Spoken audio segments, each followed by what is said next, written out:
नमस्कार प्यारे बच्चों, कैसे हैं आप? सभी अच्छे हैं, मस्त हैं, स्वस्थ हैं। मैं Roopnarayan Sharma, resonance PCCP division senior Hindi faculty, और आज मैं आपके लिए लेकर के आया हूं जो हर बच्चों की क्लास 12th 12वीं कक्षा अनिवार्य, जो आज हिंदी का पेपर हुआ है। बहुत सारे बच्चों में उत्सुकता है कि हमारा पेपर ऐसा गया है, वैसा गया है, मैं इस प्रश्न को करके आया हूँ, उस प्रश्न को हल करके आया हूँ। बिल्कुल जैसा सर ने पढ़ाया वैसा ही आया था, वैसा ऐसा कहीं कोई क्वेश्चन छूट रहा है या क्या हो रहा है? तो आज आपकी सभी समस्याओं के समाधान के लिए आपके बीच हाजिर हुआ हूं कि बच्चों की जो जिज्ञासाएं बढ़ रही है कि पेपर कैसा रहा, अच्छा था, कैसा था।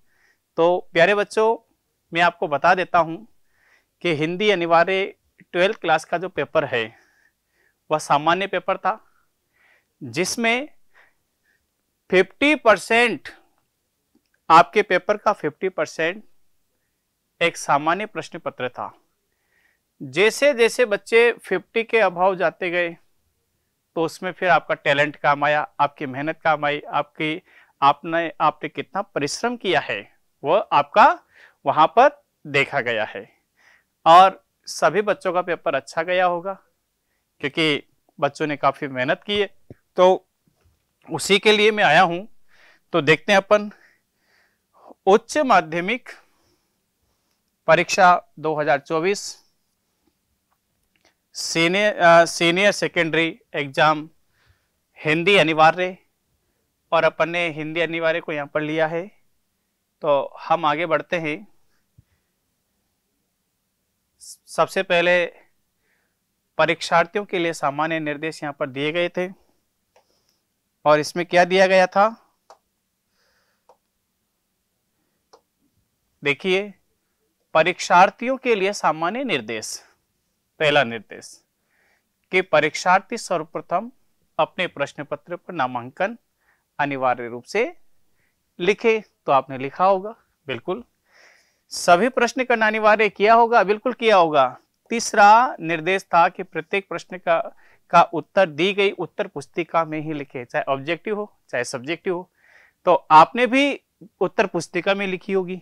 फोर्थ, जिन प्रश्नों में आंतरिक खंड है उन सभी के उत्तर एक साथ ही लिखें। बिल्कुल, आंतरिक खंड है तो उनको एक साथ लिखें, जैसे गद्यांश है, काव्यांश है, इधर से रिक्त स्थान है, एक साथ लिखने थे वो। बिल्कुल ऐसा ही आपने लिखा होगा। फिफ्थ है कि प्रश्न का उत्तर लिखने से पूर्व प्रश्न का क्रमांक अवश्य लिखे कि आपने फिफ्थ का फर्स्ट किया या सेकंड किया है, तो उसका दोनों का अंकित करना आपको जरूरी है। आगे बढ़े अपन। बिल्कुल, अब आ गए अपन खंड अ पर। खंड अ क्या कहता है देखिए। खंड अ के अपने निम्नलिखित बहुचयनात्मक प्रश्नों के उत्तर अपनी उत्तर पुस्तिका में लिखिए। और प्यारे बच्चों, 12 क्वेश्चन ऑब्जेक्टिव आपसे पूछे गए थे, जिसमें पहला प्रश्न था कि अपने साथियों के प्रति श्रद्धा व सम्मान का भाव हो। निम्नलिखित में से किस शासन पद्धति को लेखक ने आवश्यक बताया? तो सबसे पहले तो आपको ध्यान होना चाहिए कि कौन से टॉपिक से ली गई पंक्ति है। श्रम विभाजन से, जिसमें जातिगत आधार पर व्यवहारवाद को यहां पर दर्शाया गया था। तो जीवन को, लोकतंत्र को, व्यवहार को और परिवार को। तो प्यारे बच्चों, व्यवहार को यहां पर सही आंसर होना चाहिए। प्रश्न नंबर 2, निम्न में से किस पेड़ के फल इतने मजबूत होते हैं कि नए फूलों के निकल आने पर भी अपना स्थान नहीं छोड़ते? किससे लिया? शिरीष के फूल। किसने लिखा था? हजारी प्रसाद द्विवेदी जी ने। तो यहां पर ऑप्शन पहला ही ऑप्शन सही जाएगा, क्योंकि शिरीष के लिए ही पूरी कहा गया है उसमें कि शिरीष के फूल इतने कोमल होते हैं, तो इतने उसके फल इतने मजबूत भी होते हैं कि जब तक नए फूल ना आ जाए तब तक अपना स्थान नहीं छोड़ते। तो अशोक, अरिष्ट, पुन्नाग ये तीनों नहीं होंगे। बिल्कुल। आगे है बाण भट्ट की आत्मकथा उपन्यास के लेखक। जब आपको पढ़ाया गया था तो प्रत्येक लेखक का लेखक परिचय आपको बिल्कुल कई बार बताया गया, जिसमें ये तो वेरी इंपॉर्टेंट भी करवाया गया था कि बाण भट्ट की आत्मकथा उपन्यास किसका है, तो हजारी प्रसाद द्विवेदी जी का बिल्कुल ये हो जाएगा। आगे है प्रश्न नंबर कहां पर आ गए अपन, 4th कि खेत में पैदा होने वाला अन्न कुछ समय पश्चात समाप्त हो जाता है, किंतु निम्नलिखित में से रस कवि के अनुसार कभी नहीं चुकता। कौन सा रस? प्यारे बच्चों, किससे लिया है? छोटा मेरा खेत चौगुना कागज का एक पन्ना वाला, हाँ, उमाशंकर जोशी का। तो उसमें साहित्यिक रस की बात वहां पर की गई थी, तो आपने भी, मुझे विश्वास है कि साहित्यिक रस ही किया होगा यदि आपने उमाशंकर जोशी का छोटा मेरा खेत पढ़ा है तो। आगे चलें अपन। प्रश्न नंबर 5 है कि किस शायर की भाषा और प्रसंग सूरदास के वात्सल्य समझते हो, माता पिता का पुत्र के प्रति प्रेम। तो यहां पर सादगी को याद दिलाता है फिराक गोरखपुरी, दुष्यंत कुमार, शमशेर बहादुर सिंह और कुंवर नारायण। तो आपने भी पढ़ा है, हाँ, फिराक गोरखपुरी का वात्सल्य कि वह उसकी माँ से जिद करता है कि मेरे को चांद चाहिए, हाँ, पढ़ा है ना भी। फिराक गोरखपुरी की रुबैया, तो फिराक गोरखपुरी सही आंसर इसका होगा 100%। क्वेश्चन नंबर 6 कि कवि गोस्वामी तुलसीदास के हृदय में निम्नलिखित में से किस समय करुण रस के बीच वीर रस के उदय के रूप में अनुभूति प्रदर्शित होती है? प्यारे बच्चों, क्वेश्चन थोड़ा सा कठिन था, कंफ्यूज करने वाला क्वेश्चन था।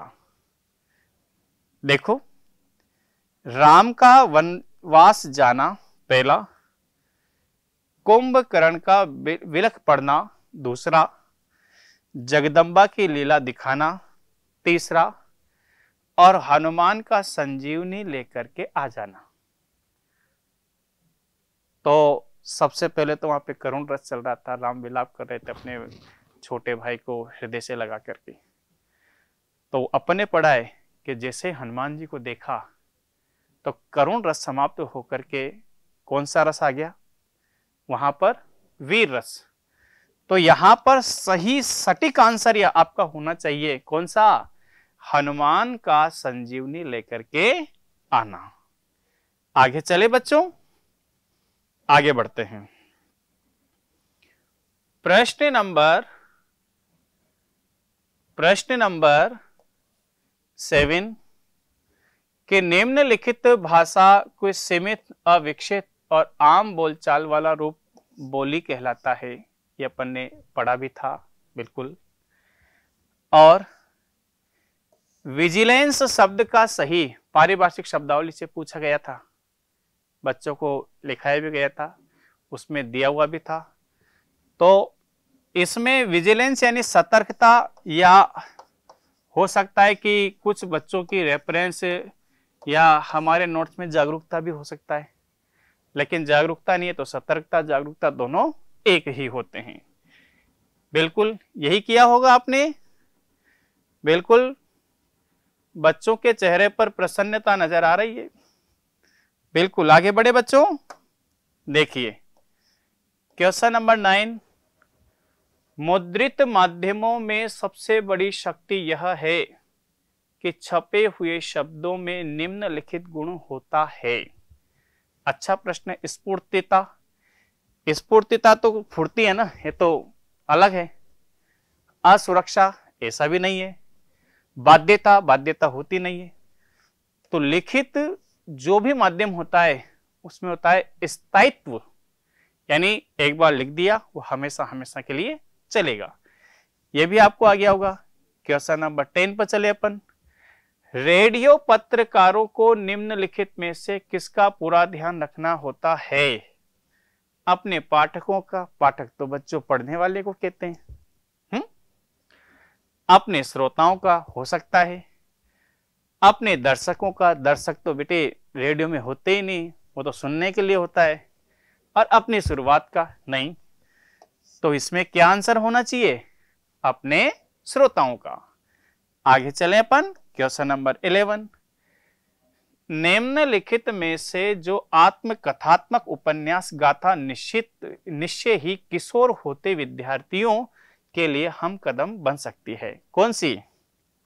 जुलूस, जो आपके पाठ्यक्रम में नहीं है, तो ये तो ऐसे ही खत्म है। अतीत के दबे पांव, मोहनजोदड़ो की संस्कृति से जुड़े हुए, नहीं होगा। सिल्वर वेडिंग यशोधर बाबू से संबंधित है, नहीं होगा। तो बचा क्या अपने पास? जूझ, जो बच्चों को प्रेरित करने वाली है। आगे चले प्यारे बच्चों, क्वेश्चन नंबर 12।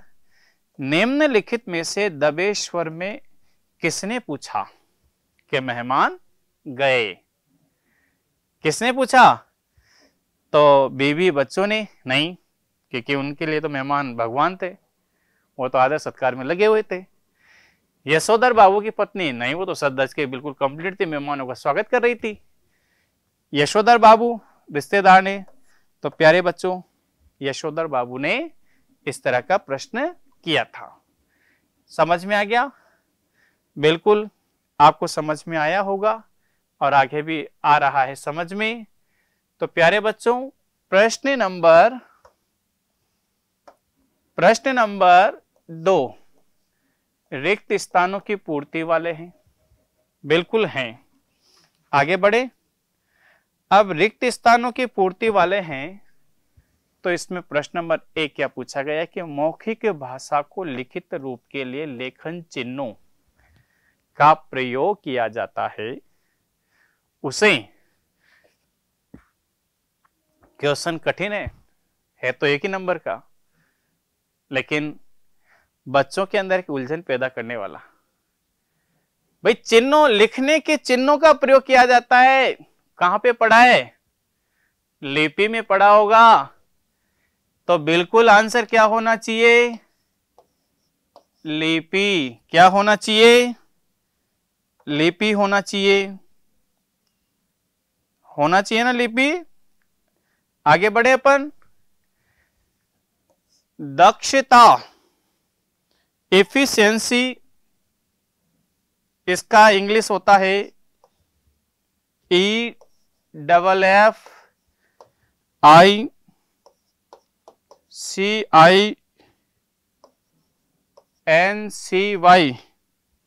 एफिशिएंसी यानी होता है दक्षता।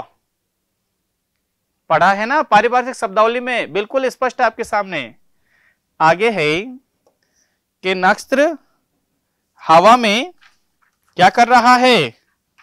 बातें कर रहा है। तो यहां पर प्यारे बच्चों कौन सा होगा? लक्षणा शब्द शक्ति। पढ़ा है नहीं है? लक्षणा शब्द शक्ति इसकी रहेगी। आगे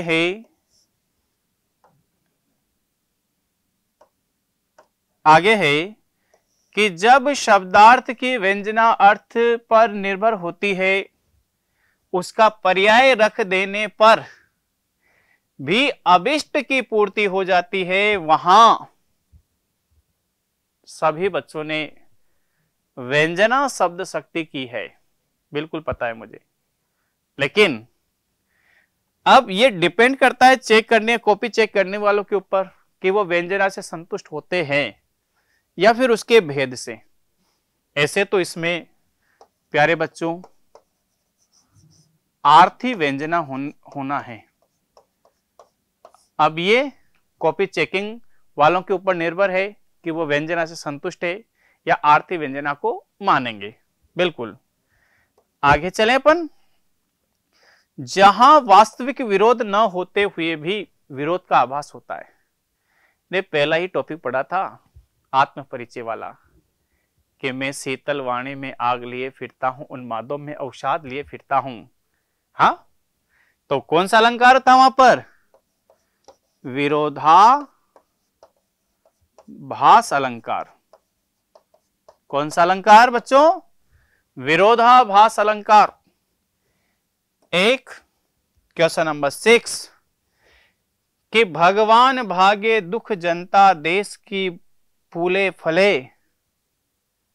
अब यहां पर बिल्कुल कंफ्यूज करने वाला क्वेश्चन, लेकिन जो बच्चे पढ़े मैंने उनको बताया भी था। प्यारे बच्चों, दो अलंकारों का प्रयोग इसमें हो सकता है, अनुप्रास और श्लेष अलंकार, क्योंकि यहां पर एक ही काव्य पंक्ति के दो अर्थ चिपके हुए हैं। दूसरा, भ वर्ण 2 बार आया है, तो यहां पर उनको डिसाइड करना है कि वह श्लेष को मानते हैं या अनुप्रास अलंकार को मानते हैं। यदि इन दोनों में भी प्राथमिकता देखी जाए और आप मेरे से कहो कि सर इसमें एक ही बताओ, तो प्यारे बच्चों श्लेष अलंकार इसका आंसर रहेगा। यह समझ में आ गया आपको रिक्त स्थान वाला? आगे बढ़े अपन, चलें। अब वहां पर आया है क्वेश्चन नंबर 3, और ये किससे संबंधित था? अपठित गद्यांश से संबंधित।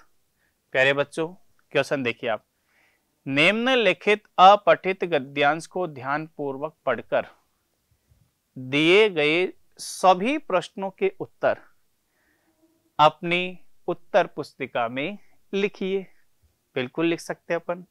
पहले पढ़ना है कि व्यक्ति को अपने जीवन में नाना प्रकार के लक्ष्य निर्धारित करने की अपेक्षा किसी एक उत्तम लक्ष्य को ही निश्चित करना चाहिए। जो व्यक्ति कई उद्देश्यों की पूर्ति का ख्वाब छोड़कर अर्जुन की तरह एक ही लक्ष्य को चिड़िया की आंख मान करके उस पर अपना सारा ध्यान केंद्रित करता है, तो निश्चय ही सफलता उसके चरणों में को चूमती है।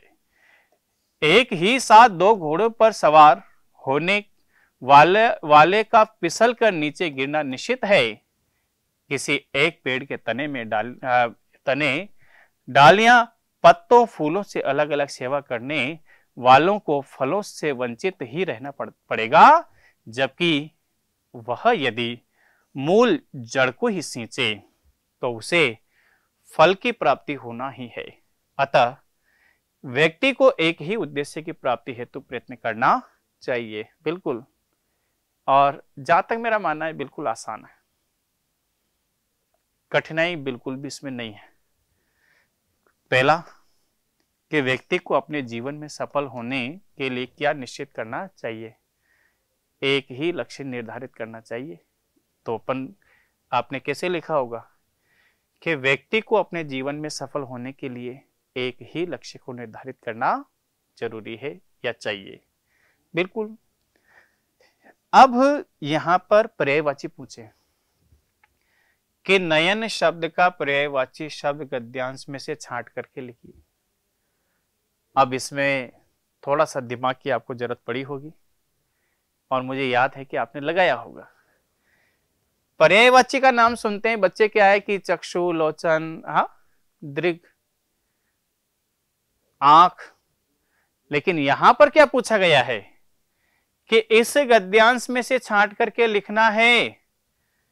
तो यहां पर नयन है, तो यहां पर आंख है, तो प्यारे बच्चों इसका आंसर क्या होगा? आंख। क्या होगा? आंख। आगे चलें अपन। इसमें देखिए क्वेश्चन नंबर 3 कि फल की प्राप्ति किसको सींचने से होती है? तो फल की प्राप्ति वृक्ष के जड़ को सींचने से होती है। मूल यानी जड़ को सींचने से होती है। बिल्कुल आपने भी किया होगा। क्वेश्चन नंबर 4, इस गद्यांश से छांट करके उपेक्षा, तो यहां पर पूछा आया भी है अपेक्षा। उपेक्षा का क्या बनेगा? अपेक्षा। तो आपने बिल्कुल ये लिखा होगा, ऐसे मेरे को उम्मीद है। आगे चलें। चिड़िया की आंख में निहित प्रतीकात्मक अर्थ को लिखिए। चिड़िया की आंख किसको कहा गया है? तो बच्चों, लक्ष्य पर केंद्रित को चिड़िया की आंख माना गया है। ऐसा ही लिखा है ना? बिल्कुल।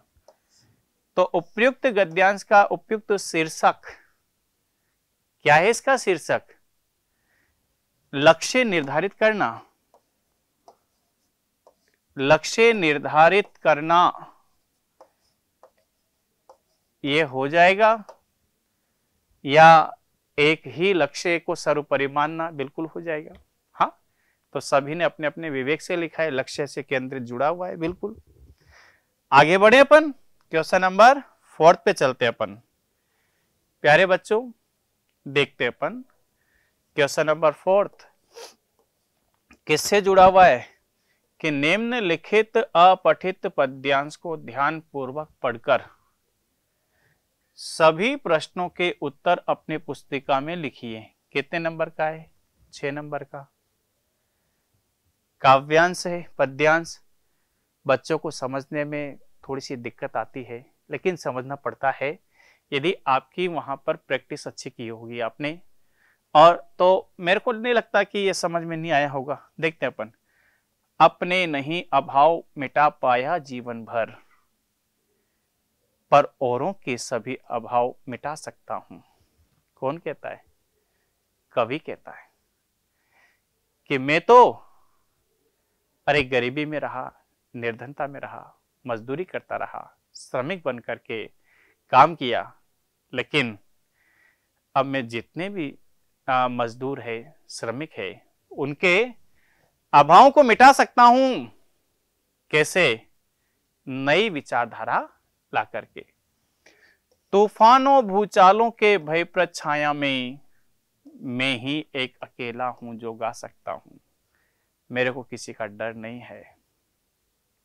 मैं चाहूं अरे भूचालों भूकंप ला दूं, समाज में तूफान उठा दूं, कि श्रमिकों को जो संघर्षशील है, जो परिस्थितियों से जूझ रहे हैं, उन वह भी सुख सुविधाओं से वंचित न हो कभी, ऐसा भूचाल लाना चाहते हैं। मैं की संज्ञा भी इतनी व्यापक है, मैं यानी व्यापक यानी विस्तृत, कितनी कि इसमें मुझ में अगणित प्राणी आ जाते हैं। मैं कौन है? श्रमिक जन, मजदूर जन, गरीब जन।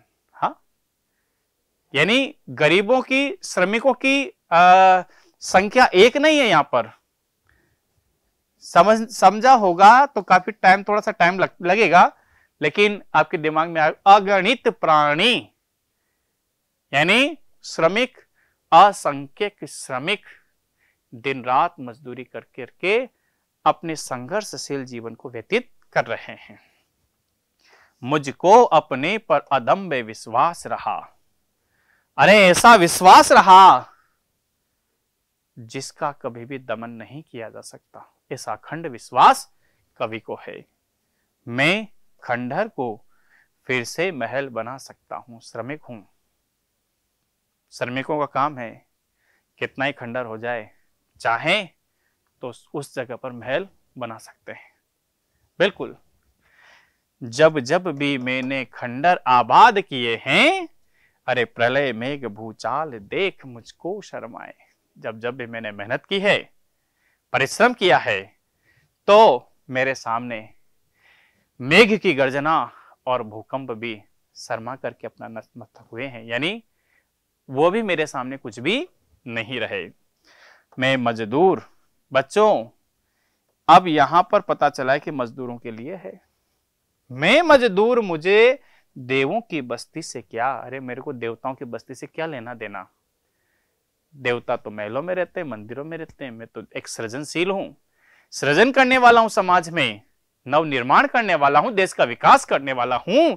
अगणित बार धरा पर मैंने स्वर्ग बनाए। हाँ, इस धरती पर यदि स्वर्ग बनाने का प्रयास किया है तो मेरे द्वारा ही किया गया है। आगे चले बच्चों। आगे चलते हैं, क्वेश्चन देखते हैं कि कवि ने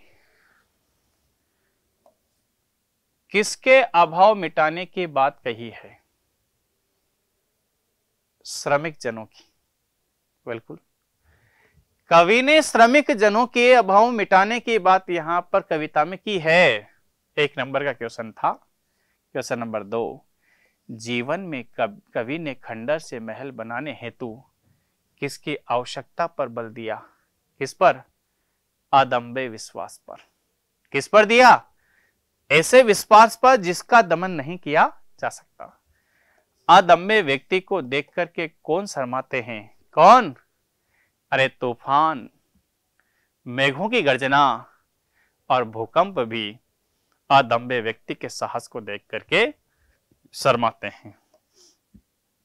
जीवन में सुधार हेतु किसका महत्व अधिक बताया?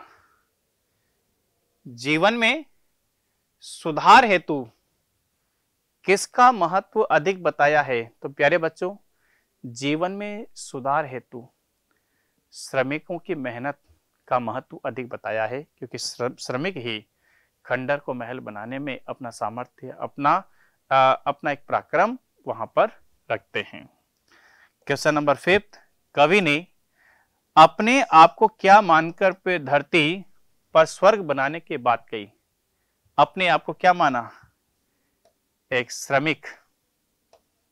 क्या माना है? श्रमिक, जिसको आप मजदूर, क्योंकि श्रमिक के द्वारा ही इस धरती को स्वर्ग बनाया जा सकता है। उनकी मेहनत, उनकी लगन ही इस धरती को स्वर्ग बना सकती है।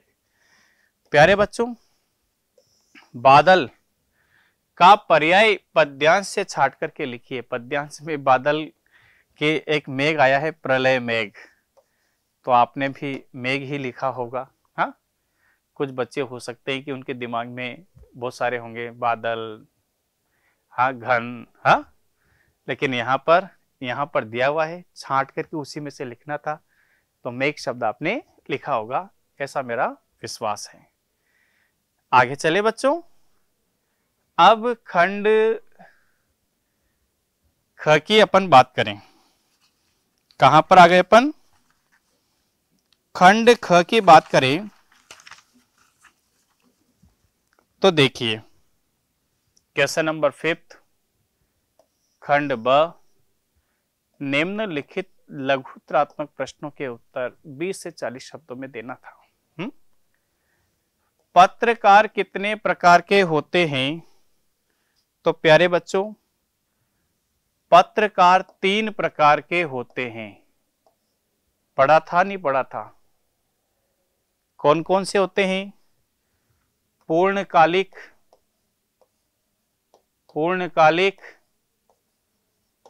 अंशकालिक, अंशकालीन और फ्रीलांसर। ये 3 प्रकार के पत्रकार होते हैं। तो इनके तीनों प्रकार और इसकी जो समरी है आपको बताई गई थी पढ़ते समय, कि कौन तो भुगतान से आता है, कौन बिना भुगतान, जैसी जैसी न्यूज लाते हैं अंशकालिक में, वैसे वैसे उनको पेमेंट मिलता जाता है। कुछ वेतन पे होते हैं, कुछ काम पे होते हैं। हाँ बिल्कुल ऐसा होता है ना। तो और कुछ कैसे होते हैं? मानदेय पर, कि इतना तो आपको मिल रहा है लेकिन काम लाओगे तो और ज्यादा मिल जाएगा। बिल्कुल। आगे चलें अपन, क्वेश्चन नंबर 6। क्वेश्चन आसान था, 5th वाला, कोई दिक्कत आपको नहीं आई होगी।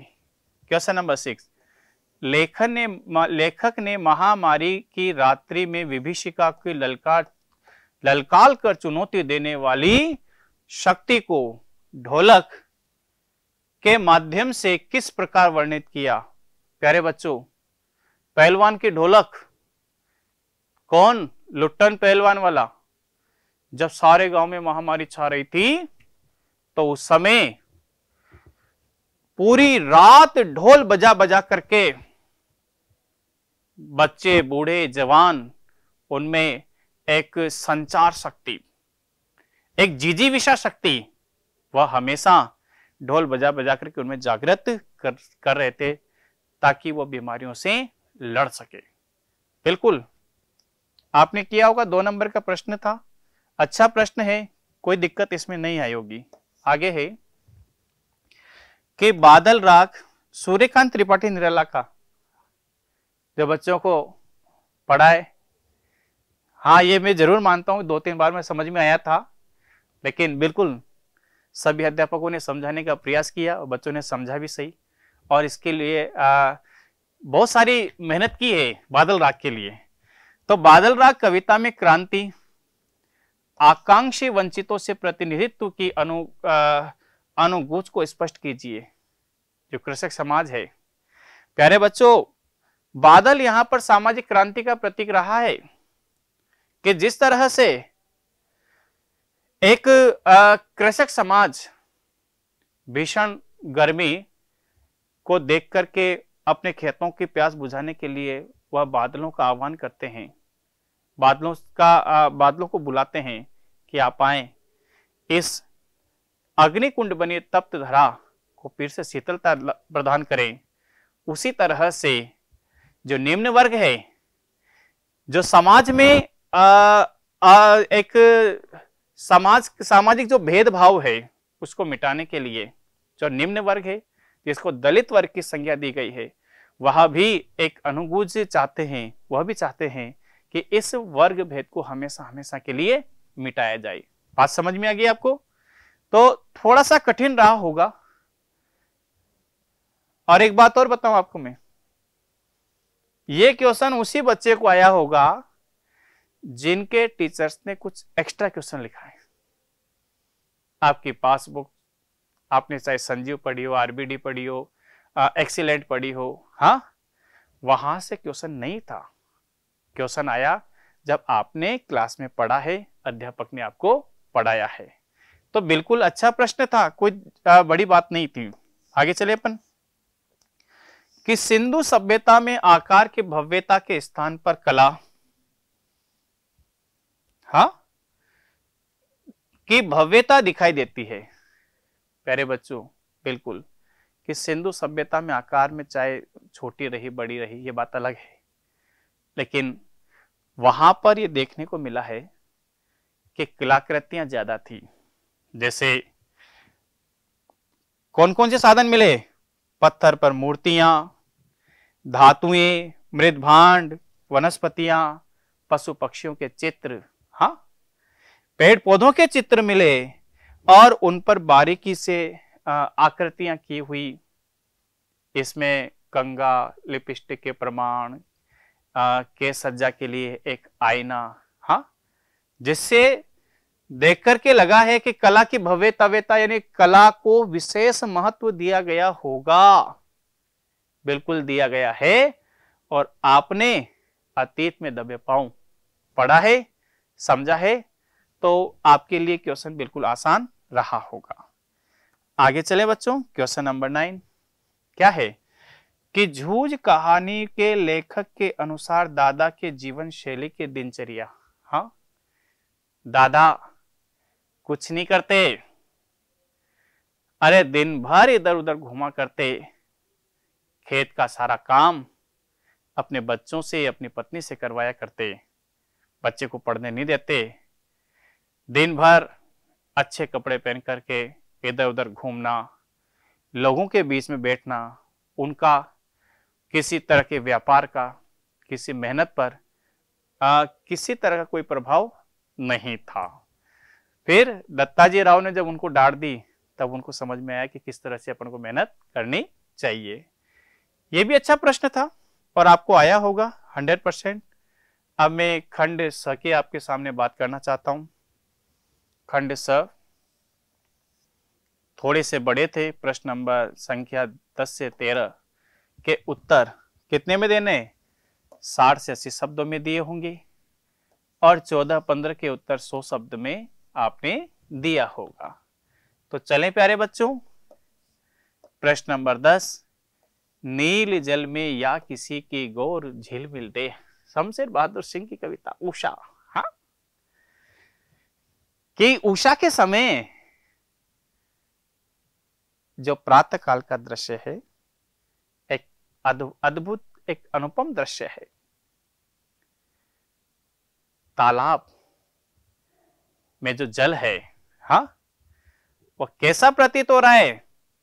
अरे सूर्य देव कैसे प्रतीत हो रहे हैं कि जैसे सूर्य सागर में से निकल करके ऊपर आते हैं तो सभी के लिए दर्शनीय होते हैं। तो किस तरह से पूरा संसार जब उनके दर्शन करता है तो क्या नजर आ रहा है कि गौर झिलमिल देह, गौर वर्ण वाली सुंदर स्त्री। सूर्य का उदय होना देखो आप, प्रतीक देखो आप, उनके बिंब देखो कि सूर्य किस तरह से निकल रहा है समुद्र में से, कि जिस तरह से गौर वर्ण वाली सुंदर स्त्री सफेद कपड़े पहन करके तालाब में से ऊपर निकल रही है, उठ रही है, तो वह सभी के लिए दर्शनीय बनी हुई है। इसी तरह से समुद्र में से कौन निकल रहा है? सूर्य उदित हो रहा है। आया होगा आपको रेजोनेंस के द्वारा जो डीपीपी मॉड्यूल आपको दिया गया था, पढ़ाया गया था, तो ये क्वेश्चन हमने वेरी इंपॉर्टेंट भी आपको बताया था कि इसी तरह के प्रश्न आएंगे और ये आए भी सही, बिल्कुल। अब कोई कह दे बच्चा कि सर ये तो नहीं किया, तो वहां पर अथवा का भी प्रश्न था। किसी की पीड़ा को बहुत बड़े दर्शक वर्ग तक पहुंचाने वाले व्यक्ति उस पीड़ा के प्रति स्वयं संवेदनशील हो जाते हैं।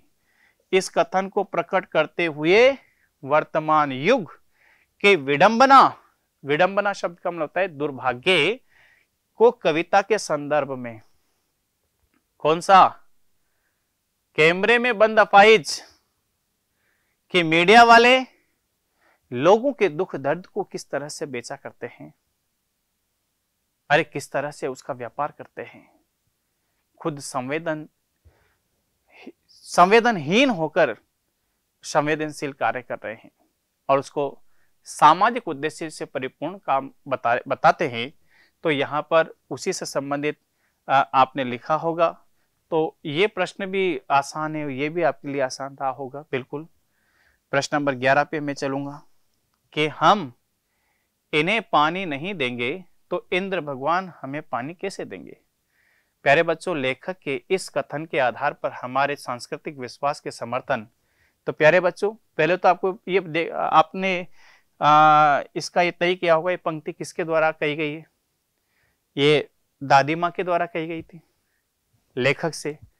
जब लेखक रूठ करके बैठ जाते हैं कि मेरे को नहीं फेंकना है मेंढक मंडली पर पानी, तब दादी उनको लड्डू और मट्टी खिलाती हुई कहती है कि बेटे ये दान का महत्व है, तुम क्या जानो, अरे मैं पढ़ी लिखी नहीं हूं, लेकिन दान का महत्व सर्वोपरि होता है। हमारे पास लाखों रुपए हैं, आपने 1000 का दान किया तो क्या दान किया? अरे जिस चीज की हमारे पास भी कमी है, हम अपनी आवश्यकताओं को पीछे रखकर दूसरों की आवश्यकताओं को पहले रखें, तभी उसके दान का महत्व बढ़ता है। और प्यारे बच्चों, सामाजिक समरसता भी यही कहती है कि सांस्कृतिक विश्वास के समर्थन में ही हमें एक दूसरे का सहयोग करना चाहिए, और यही हमारे लिए रक्तदान, जीवन दान, हाँ, और अन्य दान, तो सारे दान इसीलिए किए जाते हैं ताकि हम इस संसार का विश्वास जीत सके, एक परोपकार का काम कर सके। बिल्कुल। अथवा का किससे? बाजार दर्शन से पूछा गया, जैनेन्द्र द्वारा लिखित, कि माल बिछा रहता है और उसका मन अडिग रहता है। इस पर बाजारवाद की भावना क्या है कि माल बिछा हुआ है और उसका मन अडिग है कि मेरे को कुछ नहीं खरीदना, तो ऐसे व्यक्ति से बाजार को किसी तरह का कोई लाभ नहीं है। उसका बाजार जाना और न जाना बराबर है। अरे बाजार जाओ तो अपना उद्देश्य पूरा करो, और मन में कोई उद्देश्य न हो तो बाजार न जाओ। तो अच्छा क्वेश्चन है, इजी क्वेश्चन था, कोई दिक्कत आपको नहीं आई होगी। आगे चले अपन, आगे चले, आगे चलते हैं बच्चों। क्वेश्चन नंबर 12, कि मिक्सचर मत पिलाइए गुरुदेव, चाय मठरी लड्डू बस इतना ही सौदा है। इस कथन के आधार पर कहानी के पात्र यशोधर बाबू के भीतरी मन की सहानुभूति के संबंध में नई पीढ़ी के लिए संदेश। उनका जो वहां पर एक चपरासी का काम करता है, कहता है ना कि बाबूजी आज तो आपकी सिल्वर वेडिंग है, तो आप चाय पानी मिठाई सब मंगवा लीजिए। हाँ, लेकिन उनको क्या लग रहा है कि ये सब नई पीढ़ी के ढकोसले हैं। मेरे को ऐसी संस्कृति, ऐसी सभ्यता में नहीं जीना, क्योंकि ऐसे प्रतिमानों को गढ़ करके इस महंगाई को बढ़ाना। यशोधर बाबू अपनी भीतरी मन की सहानुभूति के संबंध में नई पीढ़ी को संदेश लिखिए कि आज के परिवेश में भी बहुत सारे तीज त्योहार के अलावा बहुत सारे हर परिवार में जैसे मैं मानो कि बर्थडे, मैरिज एनिवर्सरी, इधर से बहुत सारे प्रोग्राम अपने आप गढ़ दिए, ऐसे परंपराएं चला दी कि लोगों के महंगाई का कारण भी यही रहा है कि जैसे यशोधर बाबू का मन संतुष्ट नहीं है, ऐसे बहुत सारों का मन संतुष्ट नहीं होता है, लेकिन उसके बावजूद भी वह काम करना समाज के लिए लोग अनिवार्यता समझते हैं। बिल्कुल। आगे चलें। अथवा में भी अच्छा प्रश्न आया है कि भैंस चराते चराते मैं फसलों पर जंगली फूलों की तुकबंदी करने लगा। कविता रच लेने के आत्मविश्वास को लेखक की धारणा क्या? बिल्कुल, कि बच्चे विद्यालय में जैसे जूझ में अपन बात करें, लेखक क्या कर रहा है? अरे जैसे जैसे मराठी के सोनले गेकर जी मास्टर जी, उन्होंने बताया कि किस तरह से कविताएं लिखी जाती है। वो स्कूल के बाहर वो लताओं पर कविताएं लिखते थे, तो लेखक भी तुकबंदियां करने लगा। पेड़ पौधे फूल जितने भी विद्यालय में कोई भी वस्तु देखता तो उस पर तुकबंदी करता करता करता करता करता एक अपने रचना कार्य की शुरुआत वह करने लगता है। तो उससे क्या है, उनका आत्मविश्वास बढ़ता है कि जब गुरुजी कविता बना सकते हैं, कविता सुना सकते हैं, तो हम क्यों नहीं? वो भी मानव है, हम भी मानव है, वो भी हाड़ मास से बने, हम भी हाड़ मास से बने। तो इस तरह की बच्चे के अंदर जो जिज्ञासा है वह उसको लिखने के लिए प्रेरित करता है और वह लेखन कार्य करता है और गुरुजी को वापस कविताएं सुनाता भी है। ये भी समझ में आ गया आपको? आगे चले प्यारे बच्चों, आगे चले। ये देखिए आप, क्वेश्चन नंबर 13, मोहनजोदड़ो ताम्रकालीन काल के शहरों में सबसे बड़ा है। इस कथन में सभ्यता संस्कृति और वर्तमान धड़कती जिंदगियों के प्रति पुरातत्व जानकारी को पाठ के आधार पर लिखिए। प्यारे बच्चों, मोहनजोदड़ो की सभ्यताओं में जितने भी प्रमाण मिले वह एक ताम्र युगीन सभ्यता के नाम से जानी जाती थी। जैसे जितने भी मृत भांड मिले उन पर जो कारीगरी थी तांबे की थी, बर्तन मिले तांबे के मिले, आईना मिला कांच के ऊपर तांबे की परत चढ़ी हुई थी। तो एक ताम्र युगीन संस्कृति के रूप में होने के कारण एक कला और साहित्य का सबसे बड़ा एक रूप था उसका, मोहनजोदड़ो का। सभ्यता संस्कृति वर्तमान, प्यारे बच्चों, कि आज के 5000 वर्ष पहले लोग किस तरह से जीते थे, कौन कौन से साधनों का प्रयोग करते थे, किस तरह से रहा करते थे, वहां की कलाकृति क्या थी, वहां के सौंदर्य प्रसाधनों की सामग्रियां क्या क्या थी, आज हमें आज की जिंदगियों के लिए सीखने की जरूरत है कि उन्होंने किस तरह से जीवन जिया और आज हमारे जीवन में किस तरह का बदलाव आया, क्या उनका जीवन सही था? तो वह जो संस्कृति वो हमें भी अपनानी चाहिए। आगे चले अपन। आधुनिकता आधुनिकता किस्म की अजनबी लोगों की भीड़ को देख करके यशोधर बाबू अंधेरे में दुबके रहे। वर्तमान में परिवर्तन के हाशिए पर धकेले जाते मानवीय मूल्यों की मूल संवेदना कहानी के आधार पर। प्यारे बच्चों, यशोधर बाबू ग्रामीण अंचल से जुड़े हुए थे। उन्होंने शहर में आकर के किस तरह से गुजर बसर की, समय के साथ परिवर्तित नहीं हुए, और समय के साथ परिवर्तित नहीं हुए लेकिन उनकी बीवी, उनके बच्चे समय को देखते हुए सब आगे बढ़ गए, तरक्की की ओर बढ़ गए। और यशोधर बाबू जब किसी भी कोई भी पार्टी, फंक्शन या किसी भी तरह के कोई एक उत्सव को देखते थे तो अपने आप में दबे से रहते थे कि मैं किस तरह से इनके बीच में रहूं, ये चीज़ मेरे को अच्छी नहीं लगती, मैं समय के साथ नहीं बदलना चाहता, मैं जैसे हमारे गुरुजी हैं उसी के अकॉर्डिंग अपने जीवन शैली को जीना चाहता हूं। जबकि उनकी पत्नी समय के साथ बदल सकने में कामयाब हुई। तो यहां पर कहने का मतलब यही है कि यशोधर बाबू दकियानुशी यानी पुरानी सोच वाले थे, जबकि उनके बच्चे, उनकी पत्नी नई सोच का एक प्रतीक के रूप में यहां पर उभर करके सामने आई। आगे चले बच्चों, क्वेश्चन नंबर 14, संपादकीय लेखन। ये तो आपको मैं एक इसके बाद जैसे ही ये तो सॉल्यूशन तैयार किए आपके लिए, बच्चों को देखना है संपादकीय लेखन के दायित्व पर किस पर निर्भर करते हैं। प्यारे बच्चों, संपादकीय लेखन में दायित्व किस पर निर्भर करते हैं? संपादक के ऊपर कि लोगों की रुचि क्या है, नई घटनाक्रम क्या है, वह किस तरह समाज में समाज की समस्याओं को रखना चाहता है, देश की समस्याओं को रखना चाहता है। तो संपादकीय पृष्ठ के माध्यम से ही वह समाज के मूलभूत आवश्यकताओं को, समाज की समस्याओं को एक संपादक के रूप में वह काम करता है। आगे चलें, विशेष लेखन।